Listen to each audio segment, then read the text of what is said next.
This program is brought to you by Presto Personalized Wonders. Hello everyone, this is Joyshree Usham. Welcome to Impact News, Impact Health Link for a Healthy Manipur. Today we bring a very important topic, beyond cure, caring when healing is not possible. When we think of medicine, we often think of cure, but what happens when a disease can no longer be cured? So does care stop there? Palliative care focuses on something equally important: comfort, dignity, and quality of life for patients facing serious illness. Yet many people are unaware of what it truly means. So today we will discuss in depth on this very important topic, and we have with us today Dr. Nandan Choudhary, MD, Palliative Medicine, AIIMS, New Delhi, and currently serving as consultant and in charge Palliative Medicine and Supportive Oncology, Karkinos Healthcare, Manipur. Dr. Bhutaram Nokchari. Welcome, Doctor. Kurumjari Mayambu. I, Dr. Nandan, Haujik Karkinos da as a palliative medicine specialist. Thabab Tore. Okay, thank you so much, Doctor, for introducing yourself in Manipuri. I know you are not very fluent, but you made an effort to introduce yourself in Manipuri. Thank you so much. So, Doctor, when we talk about palliative care, we often think that this is end of the life thing. So we exactly don't know what is palliative care. Could you please highlight about it? So let's talk about one scenario. So let's say you are in a flight and you are enjoying the flight, and suddenly the pilot or the team, the flight team, they are telling you that okay, the system has failed. Yes. So how will you react that time? That's the question. You'll be shocked, right? Yes. And what else will you start thinking about? My loved ones, near and dear ones. Will I ever see them again? So you're thinking about dying, right? Yes. Do you think that situation becomes very serious? Of course, I have once experienced such, turbulence, and I was like, is this the end of my life? Will I ever see my home, my family? Yes. So now let's talk about palliative care. So palliative care is medical specialty, like any other specialty, which actually take care of patient having serious illness. Just like you said that okay, whenever there is some system failure, just like a plane, our body also sometimes can get some serious illnesses. So that time, this is a medical specialty, palliative care, in which we focuses mostly on quality of life of the patient, and also not only the quality of life, but what we do is we know that the patient is having serious illness. So the illness will keep increasing, the problem will keep increasing. So what we do is we try to explore what can happen to the patient beforehand. Like we try to anticipate, okay, these are the things that the patient can have, these are the problems that the patient can have. Maybe physical problems like pain, nausea, vomiting, constipation, anything, whatever comes to the patient's mind, or whatever patient is having that point of time. Apart from that, the patient might have psychological problem, spiritual problem, social problem. So our job as a palliative care physician is to anticipate and to explore all these problem that the patient is having, who is facing serious illness. When we say serious illness, is it only limited to cancer kind of illness, or like all kinds of incurable illness? Yes. So that is a very important topic to discuss actually. So people, they don't have idea when to get palliative care. So serious illness means anything can be serious, right? So we need to understand what kind of disease is called serious illness or life-threatening. So normally, if you look at our life years, longevity that we call, normally it is around 70. Nowadays, some people they are living at 80s also. So if someone is getting any illness which is trying to reduce their life expectancy, suppose someone is expected to live around 70s, and because of some illness, some disease, their life becomes a little bit lesser. So it is like a life-limiting illness, Okay. And also at the same time, the patient can die in a foreseeable future. So let's take an example of the cancer, like you have mentioned. It's whenever we talk about cancer, when I tell to any patient, okay, you have cancer, patient think that okay, this is a death sentence, we are going to die. There are two things that comes to the patient's mind when I talk about cancer. When I tell the patient that you have cancer, two things come to the mind. Doctor, am I going to die? Second question comes, how long am I going to live? So these are the two main questions that the patient asks to me. So as a palliative care physician, our job is to approach these questions in a very proper way, because these are very delicate questions. It can make a lot of difference in the patient's life. Yes. So that is one example, cancer. There can be other examples like end stage heart failure. Suppose the patient is sometimes in 70s, 80s, and their heart starts failing. Okay. There are multiple stages of heart failure. Stage 1, stage 2, stage 3, stage 4, like that. So if they are in the end stage of heart failure, so medicines doesn't work properly at that point of time. When the heart is not working properly, that point of time, the patient, they have a lot of symptoms. That is one. That is second thing. And another is like a liver failure patient, like cirrhosis patient. There is no cure for cirrhosis. And then you have like neurological problems like stroke, Alzheimer's disease, dementia, advanced dementia. So whenever these kind of patients are there, their quality of life is very, very poor. Multiple sclerosis also. So I have multiple patients. Then all age related illness? Yes, old age related illness also, like dementia is there. Oh yes. Yeah, dementia is there in the old age. In the old age also, what happens is they not only suffer by one disease. That time what happens, the whole organ starts, the functionality of the organs like heart, kidney, liver, brain, everything starts falling down. That is like the nature's law. So everything starts becoming functionless, little bit lesser than younger patient. So what happens is they tend to have multiple problems like diabetes, hypertension, maybe multiple so they come to the patient, they come to our hospital with multiple problems. So those group of patients also, they need supportive care. So our job basically is to maintain or improve the quality of life of the patient. And at the same time, when we are talking about quality of life of the patient, so let's say there is a 80-year-old patient, and the patient is having multiple problems, like you told about old age, right? Yes. So elderly patient, so they might be having a lot of problems like maybe Alzheimer's is there. Digestive problem. That is also a problem, right? Patient can't remember what they are doing, they get lost.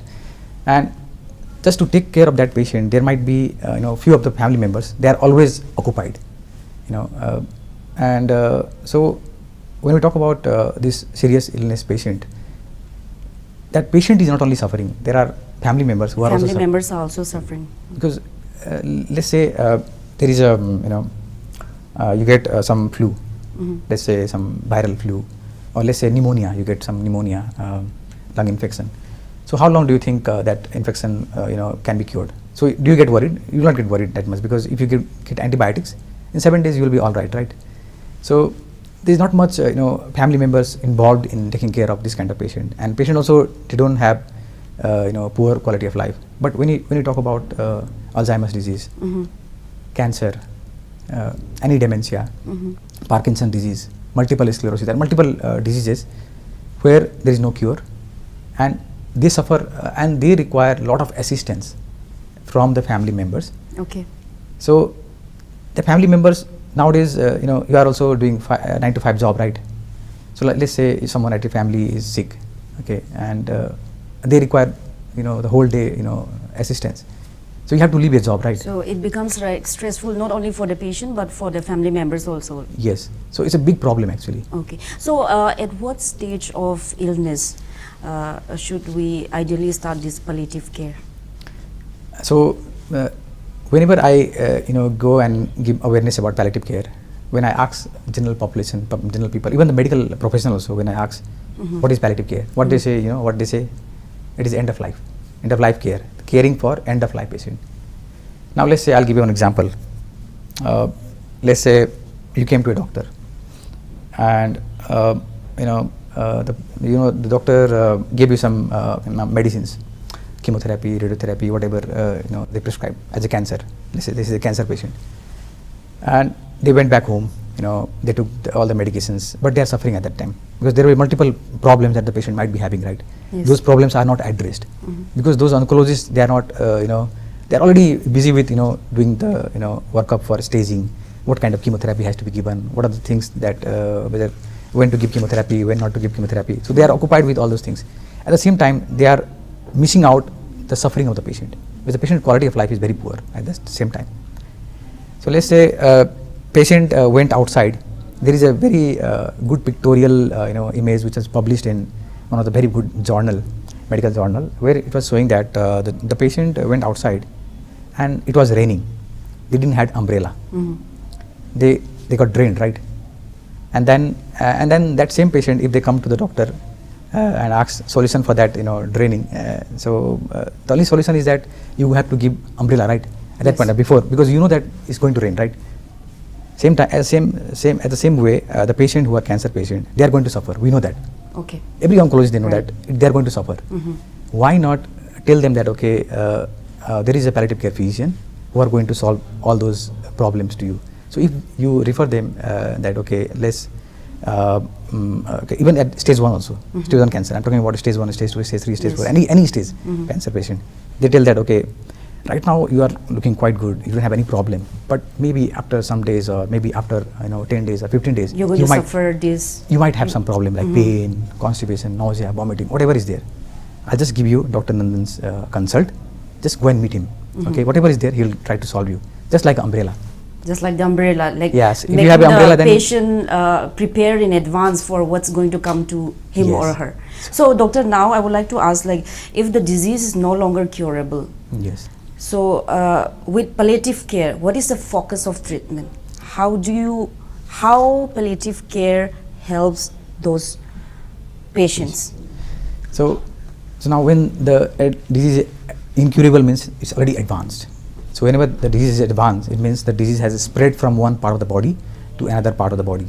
So whenever the disease is spread, the treatment doesn't work. Or maybe if the disease is incurable, that at that point of time, the patient might be receiving some chemotherapy, radiotherapy or surgery. So receiving palliative care doesn't mean that we are stopping those therapies. That has to continue. That can continue. If the oncologists think that it can help, it has to be continued. So palliative care works alongside with those therapies. Yes, alongside. It is just an extra layer of support that we are adding to the patient's treatment so that the patient's quality of life is maintained. So let's say the patient is at stage 4 cancer. Let's say CA breast with the metastasis to the bones or the brain, whatever meds are there. The patient might be having some problem, pain can be there. If the disease has spread to the lungs, the patient will have shortness of breath. So I'll relieve that suffering, like difficulty in breathing, pain, constipation, nausea, vomiting, whatever is there. Patient can't sleep, anxiety. Patient just want to talk to me. Sometimes patient they feel very helpless, supported. They just need one support from the doctor. I give my phone number to every patient because I know they're going to suffer. And with one of my phone call, one assurance from me can make a lot of difference to the patient. Why not do that, right? Ease their tension, give them peace of mind, and make them feel relaxed. It's very, very important because they're suffering. Yes. You can't imagine how much they're suffering, how much they can't tell you. But I know they're suffering a lot. So doctor, there's the need for palliative care is certainly very, very obvious now. It's a lot actually. Yes, and you have also highlighted that public awareness about palliative care is very low at the moment, not only among the public but even the professionals, doctors, they are also not very aware about palliative care. So the importance of palliative care is very big. I would like to know what is the scenario in Manipur and which hospitals offer palliative care facilities. So talking about the information among the doctors and the nurses or like healthcare professionals, I think most of the doctors and the nurses, they know they have idea about palliative care, but they don't have the actual information about palliative care. What they think is that when someone is about to die, then they will go for palliative care. Now let's say, example, now someone is in ICU, okay, everything, all the doctors have done everything. Now the patient is not going to make it. They know that nothing is going to happen. The patient is in ventilator already. Now even if they give me a consult or they take my opinion, I'm not going to make any difference, right? It's the same like you are going in a outside and you have drained in the the rain. Am I going to help now? There is no help, right? So they have to refer to me as early as possible when they recognize that this patient is having serious illness. Okay, if they refer to me as early as possible, then my job will be to make sure that the patient enjoys as much as possible. Like, let's say an example, the patient might be wanting to visit some temple, maybe wanting to visit some place, like maybe the patient want to go to Singapore, maybe patient want to go to some religious place. Yes. So when the patient is at ventilator, can I do that? So in palliative care, what I do is, if they are referred as early as possible, what I do is I talk about all those things. What is something that is important for you? What is something that we can hope for? Realistic hope, false hope. False hope is giving hope that we are going to make it. We are going to survive. It's not possible. In movies and all, we often see that like this kind of patients who are suffering incurable disease, they have this bucket list which I want to do before I die. So are you saying that palliative care specialists, they somehow try to fulfill that bucket list for the This is very, very important. When I talk to the patient, I tell them that, okay, this is a golden period. When, let's say, there will be a time when patient will be very active, and after maybe 1 or 2 months the patient will be inactive, right, because of the disease. They will not be able to come out of the bed also. So if they are referred to me as early as possible, that point of time I will talk to the patient, what is something that is important for you, that is something that is very, very important, like bucket list I have mentioned. Yes. I will tell them that, okay, let's do this. You want to go for a picnic, let's go for a picnic. Doesn't matter you have a cancer, let's enjoy, because the chemotherapy, radiotherapy are there, already there. Yes. I'm not going to stop that. I'm not going to stop anything. Everything will be there. But my job is to do something extra for the patient, some support, so that patient can enjoy that whatever time is left. Adding not number of days, but adding life to number of days that the patient have, so that they can enjoy. In Delhi, when I was in Delhi, back Delhi, I used to look at the childhood cancer patient. I took out a time to take them for a picnic, because a small child, right? Yes. I want them to enjoy. So I took out them, make a plan for Sunday outing, went for a picnic in the India Gate. So it was very good. I still remember, and they were enjoying like anything. So those moments you can't buy. Even if you have millions of rupees also, you can't buy. So that is important. Now here I feel like it must be like equally stressing mentally, emotionally, both for the patient as well as for you, a doctor. Yes. Like you'll be with these patients, but after some years, many of them might have been gone also already. So like, how do you deal yourself? Truly speaking, sometimes I talk about quitting this job also. Sometimes it's very difficult for me actually, because when I deal with patient, I'm a person who is very empathetic.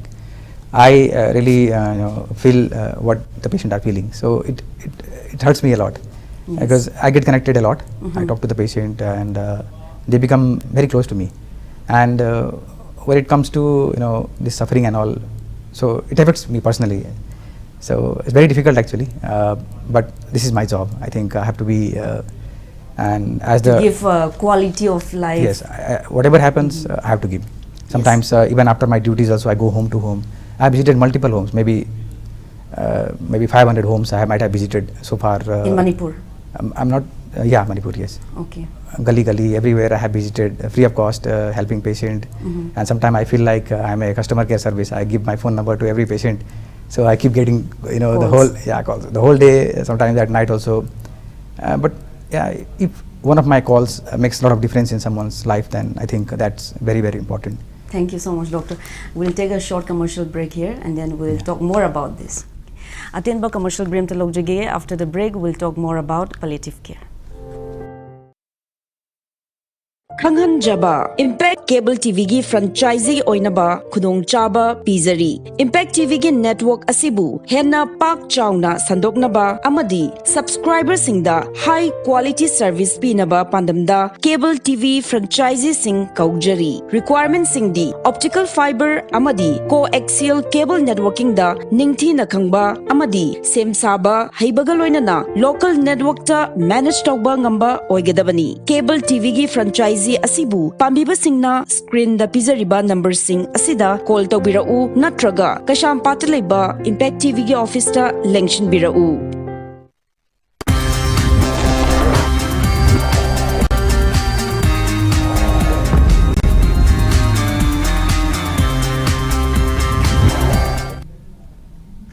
Welcome back after the break. Today on Impact Health Link for Healthy Manipur, we have a very special topic, Beyond Cure, Caring When Healing is Not Possible, and our guest is Dr. Nandan Choudhary, MD, Palliative Medicine, AIIMS, New Delhi. Doctor, let's continue with that challenges. As a palliative care specialist, you personally face challenges, but at the same time, though your job is very challenging, you are giving quality of life to patients who have few days or months or years left to live. So I would like to know, like, what is the scenario, such the awareness, apart from awareness, do we have this facility in Manipur? Yes, so if you look at the starting point of palliative care in Manipur, I think it was started way back, I think in 2015. I think starting was from the RIMS Radiation Oncology department. Okay. Dr. Tomsa sir, he started palliative care OPD long time back, and after that I think Dr. Jugindra sir, Dr. Palin sir, they are very passionate about. They are the pioneers of palliative care in Manipur. Yes, so they started Palliative Care Society Imphal. They thought that this is very, very important, and they started Palliative Care Society Imphal way back, long time back, more than 10 years now. And they started, and then they started doing home care services, and they are also doing a lot of awareness programs, going home to home. They have a nurse, dedicated nurse, and also a social worker. So that services is there in the CISA hospital, on the along with this society, Palliative Care Society Imphal. And apart from that, if you look at the services from RIMS, we have Radiation Oncology department, where palliative care service is there. The radiation oncologist doctors, they are trained in palliative care. They have some training in palliative care, and the morphine also is available there. Morphine, which is one of the very important medicine, which is a narcotic medicine. Yes, for patients who are suffering physical pain. Yes, so the pain in cancer patient is a lot actually. So mostly it is very, very severe pain. So the morphine is available even in CISA hospital, in RIMS also. In Jenims also is available. In our hospital, Karkinos, we have like all the facilities about palliative care. So if you look at the training, I am the only one who is trained specialist. But other doctors are also they have some training in palliative care. So palliative care generally is, I'll just tell you one example. Even some person, someone who is suffering with serious illness, if that patient is coming to our hospital, let's say any hospital, and even if the our front desk guard or someone, security people, even if they talk to the patient nicely, help them, out of the box, whatever they can do, that is also palliative care. We are caring for we are supporting. It starts right from the door, from the reception. Everywhere. So I'm a bit confused here. Do patients get palliative care in the hospital setting or at home, or can they get? Yes, both? I think this is very, very important because so let's say the patient is very sick. Mostly they become very sick when they are at end of life. Then they will not be able to come to the hospital, right? So there are multiple and there is a difference between. Have you heard about hospice? Yes. So there is a difference between palliative care and hospice. So when the patient are at end of life, means their time duration of life is less than 6 months. When you think that okay, now the patient are not going to live more than 6 months now, then those kind of patient, they are the candidate for hospice. So there are things called home hospice. Home hospice. So these are the patient which will be cared at the hospice. So there are multiple hospice nurses who are trained, hospice like social worker, paramedical staffs who are trained.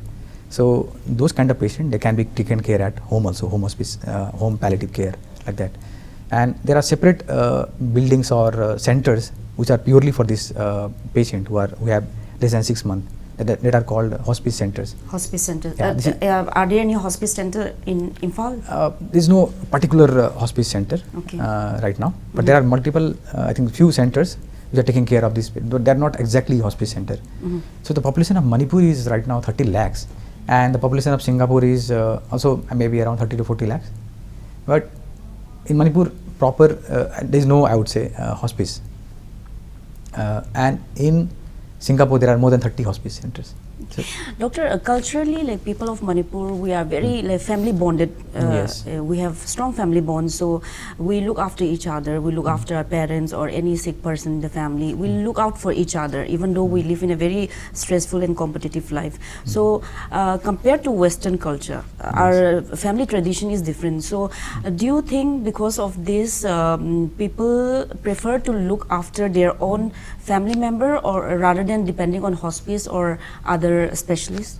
Yes. So I told you one is home hospice. So now why that hospice, specialized hospice center is important? Why, Japan right now, they are requiring a lot of nurses from India also. There are many Manipuri nurses, they are going to Japan. Okay. I'll just tell you example. So right now,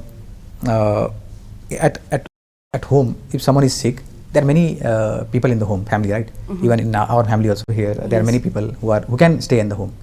But after 10 years, let's say example, after 10 years, Manipur, everyone is, having job, very strict job like you. Can you take a leave, like every day? It's not possible, right? For me also it's not possible. I can't take leave.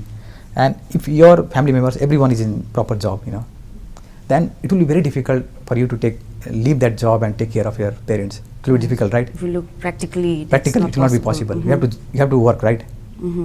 For 5 days you can take leave, 10 days you can take leave. But if your parents, they are sick for 1 year, 2 years, like Alzheimer's is there, dementia is there, that might last for 5 years or so, 10 years or so, Parkinson is there, okay? You have to take care of your family members all the time. Something will happen if you don't take care. And in times of emergency, we have to give injection or whatever medicine is required. So you will be helpless that time. So these hospice centers, they have a specialized place where they will take care as well as you could take, as like a family only. It will be like it's a very good center. So let's say you are doing a job and you are at job, and after the job you can go and sit there with the family members. You can spend time with the family members. So that is the speciality about hospice. It's a very good concept actually. Okay. There are many patients who tells me that, sir, it's very difficult to manage at home because it's very difficult. Because sometimes the patient family members, they might not have access to someone, nurses.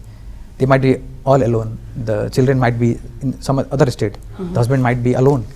So it becomes very difficult. So for those kind of patient and the family members, hospice is a very good option.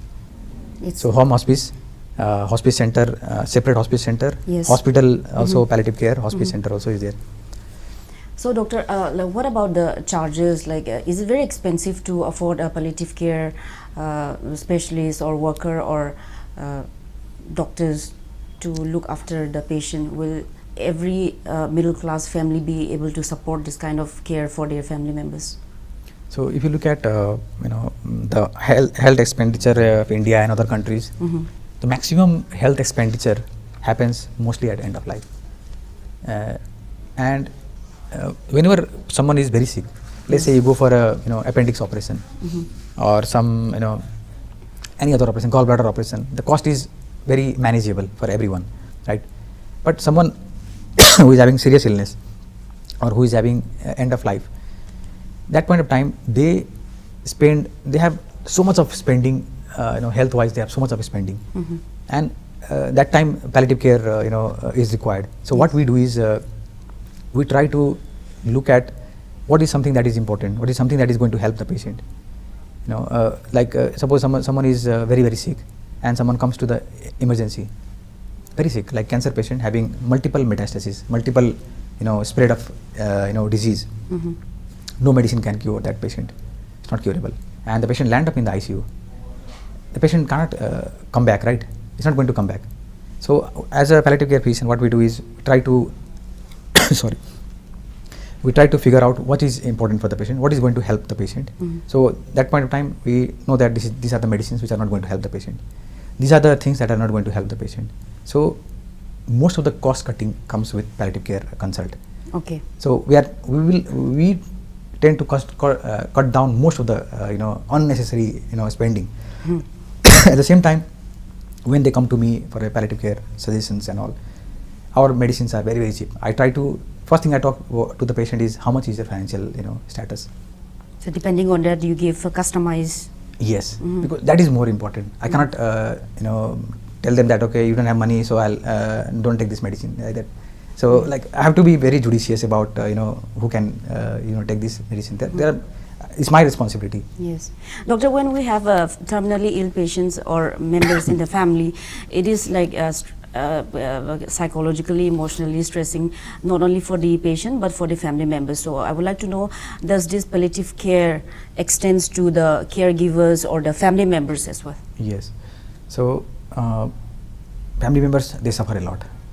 There is a lot of burnout among the family members also, and they are so much into the patient that they forget about their own self-care, and they tend to suffer a lot. So our job as a palliative care physician is not only to take care of the patient but also the family members, whoever are around the patient. They are also like, I call them as silent patient. Okay, the family members, Yes. caregivers are the silent patient. They are the silent patient. They are also suffering. So I sit down with them sometime. I talk to them. Is there something that you want to tell me? How are you coping up? How are you doing? Are you eating well or not? Are you sleeping well? Are you going outside?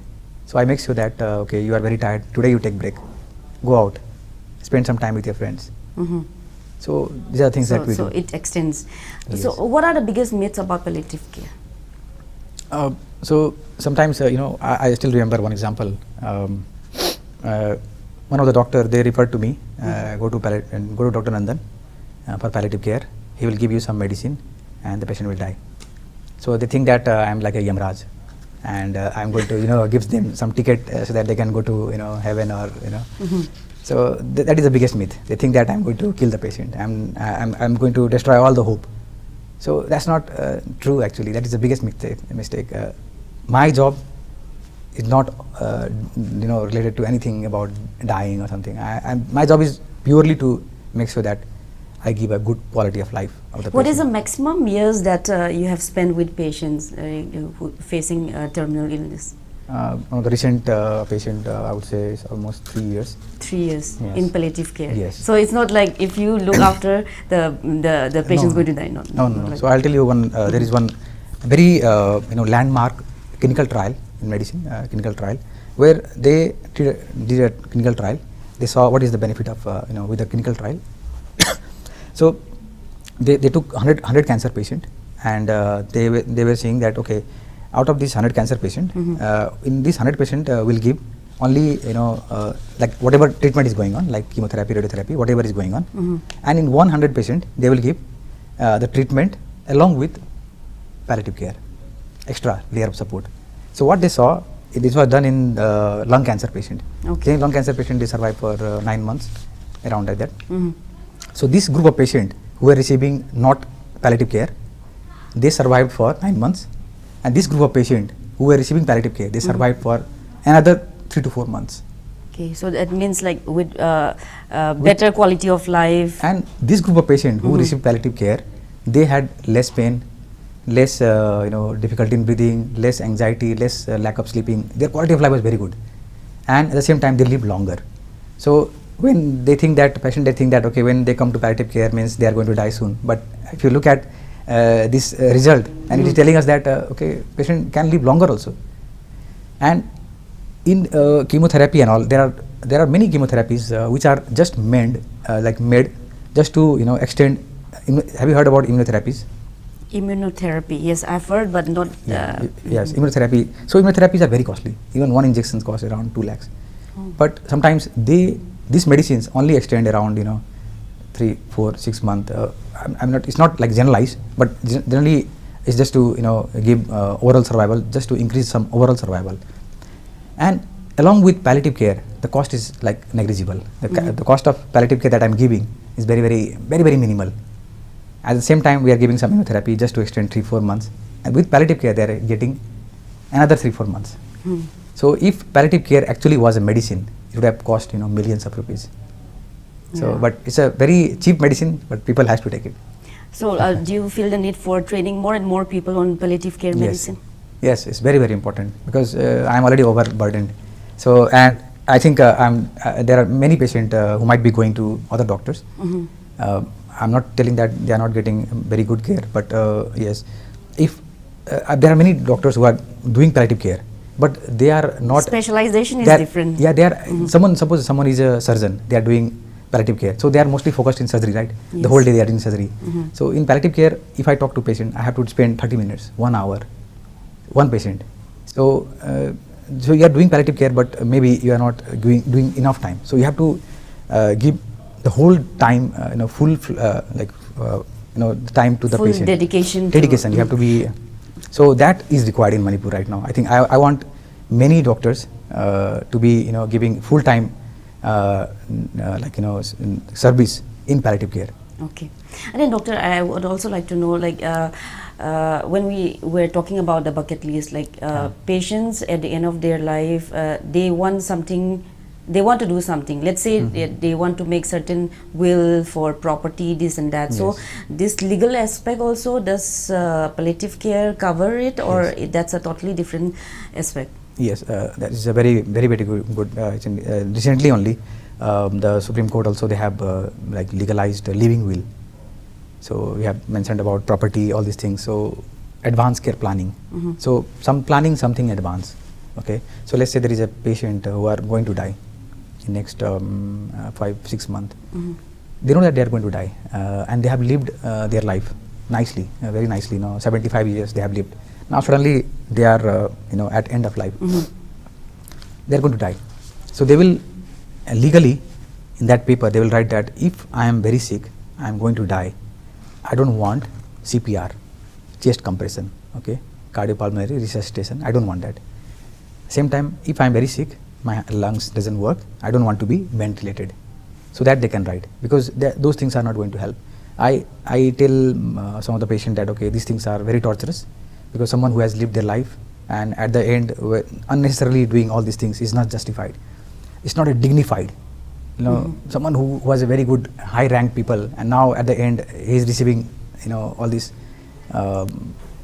futile, I would say, not a good things. So it's up to the desire of the patient. Desire of the patient. But my job is to make sure that they understand And, what is. And you're saying whatever the patient has disclosed to the palliative doctor, it's legally binding. Yes, if they have written in the living will, then if the hospital has that letter or paper, then we will not be doing. Okay. If the patient is sick, we will not be doing. Legally, we can't do. Thank you, doctor. Doctor, we have almost come to the end of the program.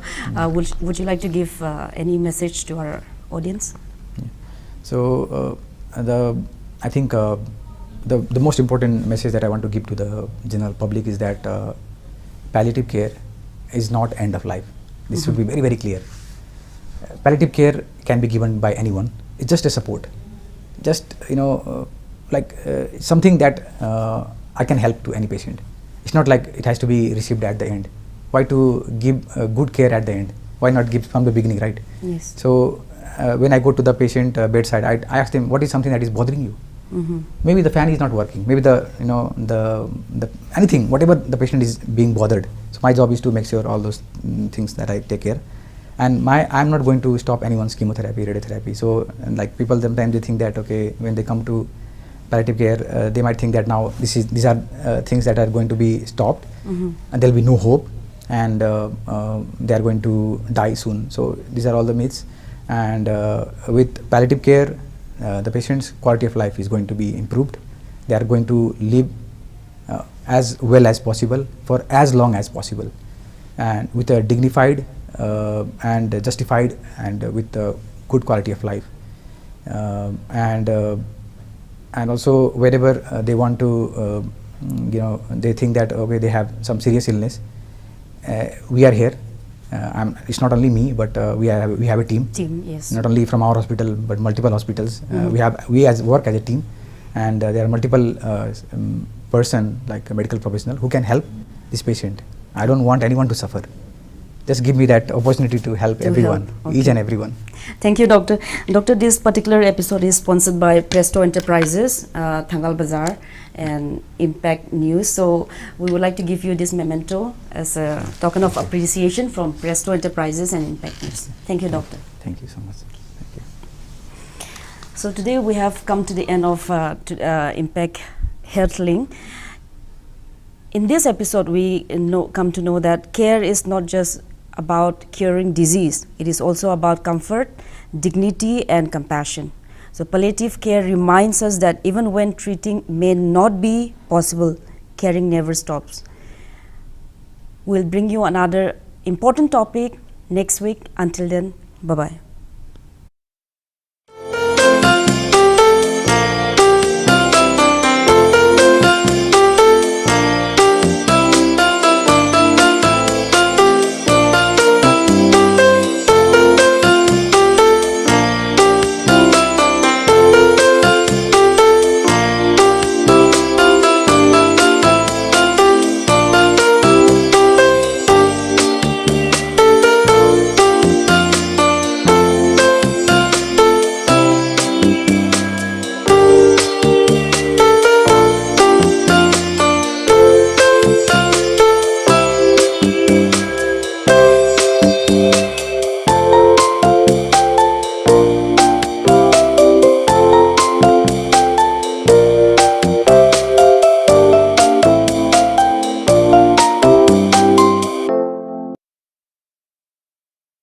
Ima ibima kunthok hanbi harauba paujel. Ima ibima kunthok hanbi amadi ipa ipumu thamjinga ngoi ningtho